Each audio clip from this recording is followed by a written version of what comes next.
Colin. We're joined by Luke and Katie, and we're going to go over the body weight hip hinge. So first thing we want to talk about here is stance.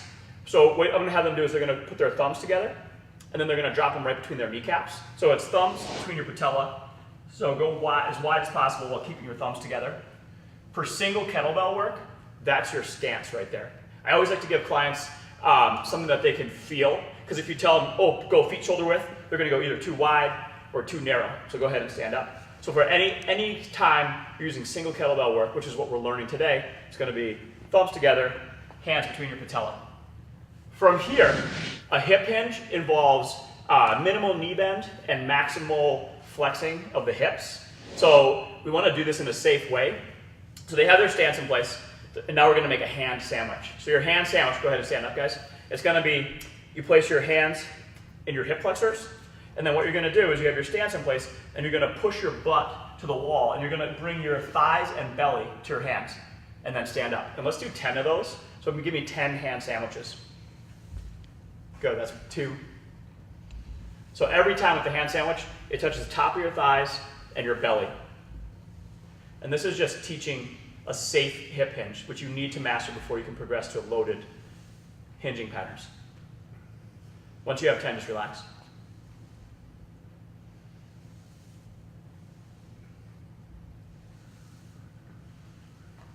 So from here, I'm going to bring them on the wall. One of the big mistakes that people tend to make with hip hinge is that they send their knees forward.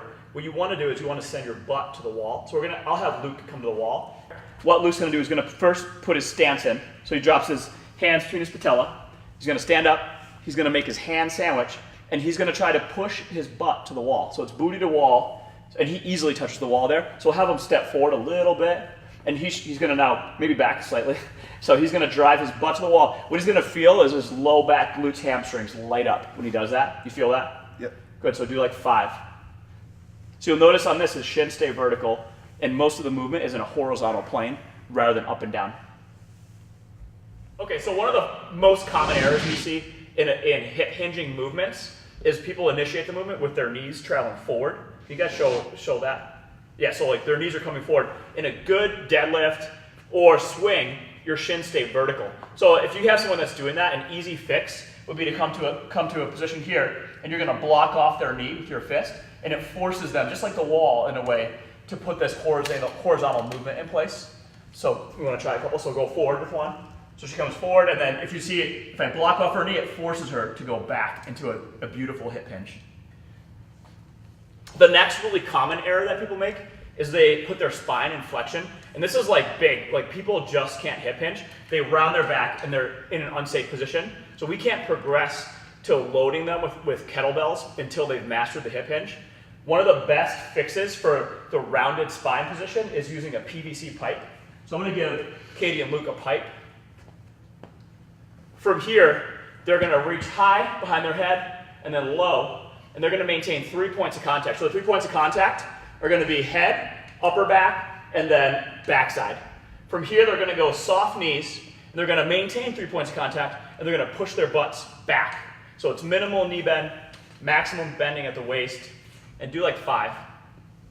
And you see how that forces them into a beautiful hip hinging position.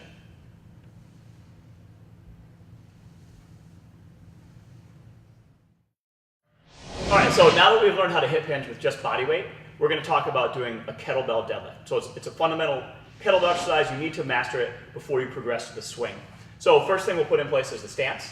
So it's thumbs together, hands between your patella. So they've already mastered that. We already saw that. From here, let's talk about breathing. So you prevent injury in your low back spine by breathing properly. So there's 2 types of breathing. There's anatomical breathing, meaning that you would exhale as you come down, which that's wrong breathing for beginner kettlebell lifting.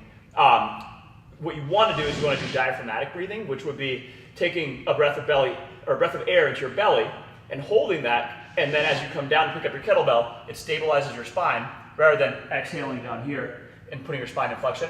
And then as you stand up with diaphragmatic breathing, you let out the air. And there's no need to Valsalva, but it's just more of air in your belly in the bottom position, let it out on top. So let's go ahead and practice that a couple times. So we'll do a hand sandwich. So you're going to push your butt to the wall here, hold breath in, and then stand up, let out some air. So you're here, breath in, let it out on top. Any questions there? From here, let's talk head alignment. So you have two options with your head. You can either, my favorite way is to look at the horizon. So Luke is going to stare at the horizon, probably like a little bit past Katie, and he's just going to keep his eyes on the horizon. So let's try a hand sandwich with your eyes on the horizon. So you're here, eyes are like 10 feet in front of you. The other way to do it, and we'll have Katie do that way, is you can keep your head completely neutral. So it'll just be like head neutral, meaning that you're gonna keep your head in line with your spine right here. So try that. So you're looking perfect, and you see like her head stays in line with her spine. You can pick either one, whatever feels best. The thing we don't want you to do with your head is if we were doing like 20 deadlifts, we don't want you looking up here and cranking your cervical spine because you're gonna get injured. So next, let's go ahead and have you guys stand over your kettlebell. So you're gonna drop the kettlebell right between your heels. So from a side angle, you probably can't even see the kettlebell. From here, you'll notice to get to the kettlebell, like Luke is pretty tall, he might actually have to hinge and then lower a little bit, but that's okay as long as he maintains a neutral spine. But so from here, we'll talk about upper back. So I want you guys to hip hinge back and grab your kettlebell. And you don't have to do all that stuff, just grab it. From here, I want to talk about the position of your upper back. So notice Luke's head's a little bit more up. You could go head neutral or head out. And then from here, I want them to crush grip the kettlebell. So crush it. And then I want them to flex their upper back and pull their shoulders down and back. So lats, upper back is flexed here. So go ahead and crush grip and pull your lats back. So that's a really good setup. Anytime you're deadlifting, you want to crush grip and put your spine in the same position. And then all they're going to do is hang on to that. They have a breath in their belly. They're going to stand up, push their hips through, crack a walnut on top, and exhale. And let's go ahead and do 5. Nice, and they look great.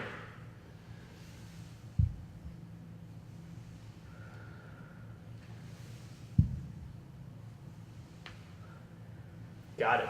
Let's say you have a client that can't deadlift with integrity. What we do here is we limit their range of motion. So basically they'll get better by working what they can work in a safe range of motion, and they'll get stronger everywhere.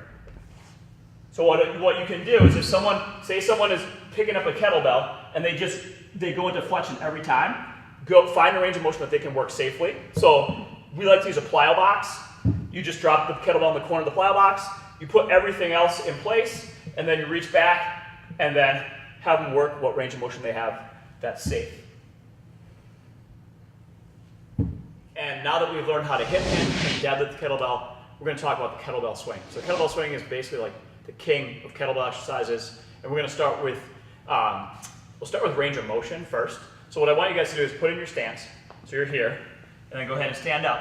And now let's talk lower limit, upper limit of your swing. So basically, if you go too low, you're likely to injure your back. So you don't want to go inverted, meaning that your shoulders are below your hips.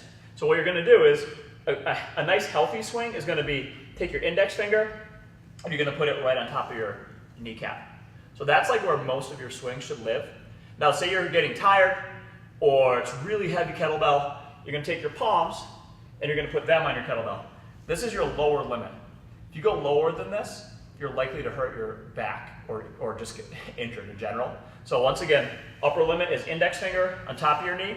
Lower limit is palm on your knee. If you go below that, it's low back injury time. So go ahead and relax. So from here, we're going to start with the belly swing. And the reason I like the belly swing is because the movement pattern is much more similar to a kettlebell swing. So we're progressing it from deadlift to belly swing and then to regular Russian kettlebell swing.